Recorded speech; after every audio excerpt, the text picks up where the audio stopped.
ரகசியத்தையும் கொட்டி தீர்த்த பிரபலம் ஆர்ஜே பாலாஜி பேசினாலே பொழுது போறது தெரியாது.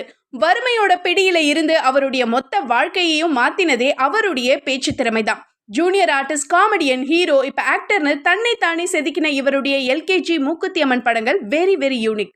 இப்ப சூர்யா, த்ரிஷாவை வச்சு புது படத்தை டைரக்ட் பண்ணிட்டு இருக்கிற அவர் ஒரு இன்டர்வியூல பேசும்போது, நான் காலேஜ் படிக்கும் போது சிகரெட் பிடிச்சாதான் ஃப்ரெண்ட்ஸ் கேங்ல சேர்த்துப்பாங்கன்னு பிடிக்க ஆரம்பிச்சேன். கிட்னி, லங்ஸ் எல்லாம் போயிடும்னு அதை விட்டுட்டேன். அதை தொடர்ந்து பிட்டு படங்களை பார்க்கறது ஒரு வயசுல நல்லா கெத்தா இருக்கும். அந்த டைம்ல அதெல்லாம் தேவையில்லாதது, மன அழுத்தத்தை தரும்னு புரியாது. ஆனா அதை புரிஞ்சுக்கிட்ட பிறகு அதையும் நிறுத்திட்டேன் அப்படின்னு பேசினாரு. லேட்டஸ்டா கூட ஒரு பார்ட்டியில என்னை தண்ணி அடிக்க சொன்னாங்க. நான் வேண்டான்னு சொன்னதும் என்னை பழம் மாதிரி பார்க்க ஆரம்பிச்சாங்க. ஆனா பார்ட்டி முடிஞ்சதும் கெத்தா காரை ஓட்டி வீட்டுக்கு போனேன். நான் அட்வைஸ் பண்றேன்னு நினைக்காதீங்க, இது என்னுடைய தனிப்பட்ட கருத்து. என் வாழ்க்கையில நான் அனுபவிச்சதை மட்டும் தான் சொல்றேன். உங்களுடைய அனுபவத்துல நீங்க அனுபவிக்கலான்னு அட்வைஸ் பண்ணாரு ஆர்ஜே பாலா.